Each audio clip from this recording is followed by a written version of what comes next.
以前啊，我从小成长的环境啊，一定是有一个无神论的环境嘛。这个大家对中国不陌生啊，对华人也不陌生。大家可以理解啊，我在说一些什么。那等我成长以后啊，很长时间我其实挺羡慕有宗教信仰的人。我会觉得哇，这好酷啊！他们有样东西可以拜拜啊，或者有一个人可以祈祷 ，maybe 可以梦想成真。再说再长大一些，我也挺喜欢有时候去了解一下人家那些玄学呀，各种各样的宗教的知识啊，所以很长时间我会陷于一个我是没有宗教信仰的这种自卑的情绪当中啊。我记得上一回去看病也是在医院门口，首先要登记嘛。那医生问我说：“你的信仰是什么？”我说：“没有我是无神论者。”这时候我就声音挺轻的，我觉得怎么讲呢，就是还是一种挺自卑的一个状态吧。那最近不是我们去拍了中元节的庆典吧，算是近距离的又拍了一下哦。民间信仰你看有生羊生猪啊，地上有蜡烛祭拜，还有无主孤坟啊，有道士做法事啊，我都看了一遍。我现在心态呢是会很冷静的，很融入其中的去看，我对他们没有任何评价。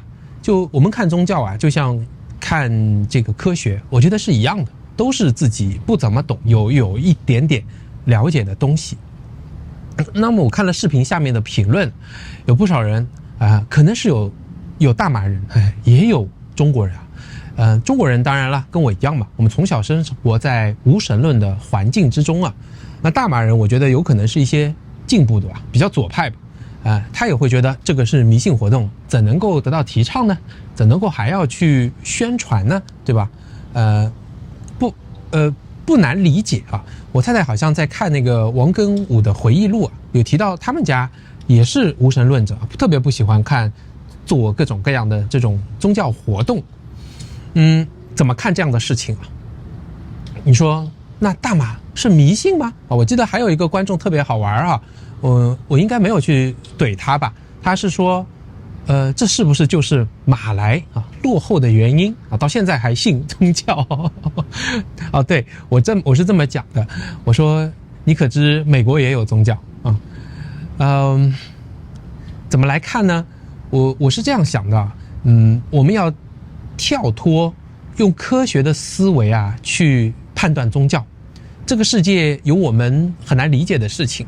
我虽然是学理工科的，我一直接受的是科学的培训和教育啊。我自己从事的也是在科技行业。我虽然不认同，不是不认同啊，我虽然不敢确认说，你看人就是散发着一些能量的，对吧？所以你的能量可以被更高维度感知，用这些量子力学或者物理学的一些概念来作为一个解释。因为类比常常不可靠，你不知道你说明问题的边界在哪里，有没有说错，这是打比方做类比的一个问题。但是我还是很尊重它的存在，因为科学是科学科学代表着一套可以证伪的、有实操性的一种方法，它有经验的积累，它大概也呢是有600年的历史。那在600年前，在人类文明的几千年的长河之中，在人类生存的几万年的时间当中，人是怎么生存下来的呢？对吧？再看科学还有很多的问题没有解释还没有一个很好的有解释力的说明。那这世界还是需要一个其他东西的存在，这是我看这个问题的第一点因此在此之上，我觉得我们也不要要求一个信宗教的人，你让他用科学来解释他的宗教，既没有这个资格然后呢他又是2个体系的东西。比如说你一定要用椰浆饭的成分去解释鸡饭，你觉得能解释吗？你说这个鸡饭没有椰浆味这鸡饭里的小鱼干江鱼仔在哪里不合理嘛。你不能让2样东西互相交叉的去解释，你默认的认为科学是对的。有些人就把这种称为叫科学教，你科学像是被神化，像是被拉上了一个神坛了。我觉得这个一点是不对的。那接着这个思路我来讲我的第2个看法。宗教的存在，为什么像那个网友讲的，所谓的发达国家还有宗教呢？他们还信奉宗教呢？他们难道是因为科学不发达吗？我们常常又会陷于这种零和一啊，非此即彼，这个不对，那个就一定都对，那个对，这个就一定全部不对，以及就是抓住一点不及其余啊这样的一个老毛病当中啊。我觉得呢，那显然有没有倒过来想想看呢？有没有一种可能性是宗教有好的作用呢？哎呦，我觉得完全是这样的。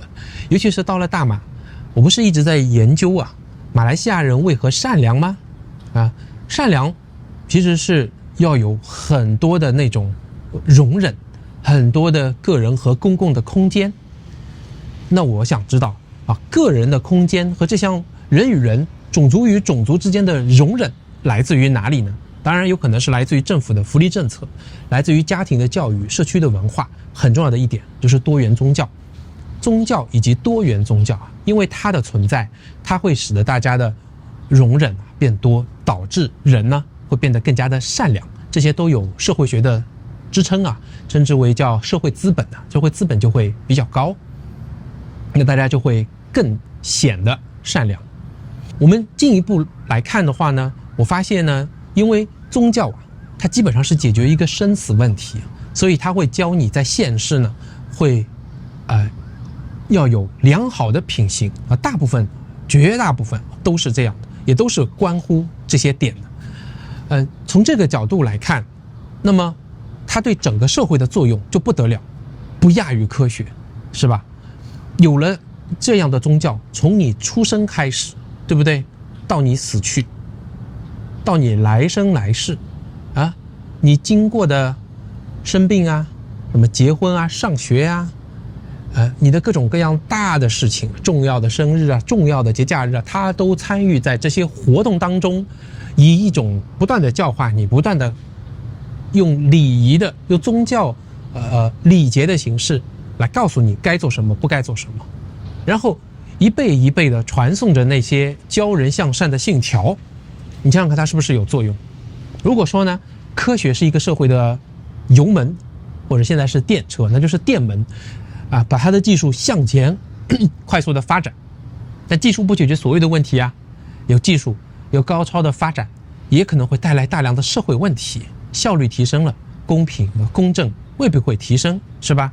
也有可能会怎样呢？带来一些社会不公、公序良俗，社会契约人就会有问题，贫富差距悬殊，像年轻人的思想腐化等等等等，会有大量的问题的。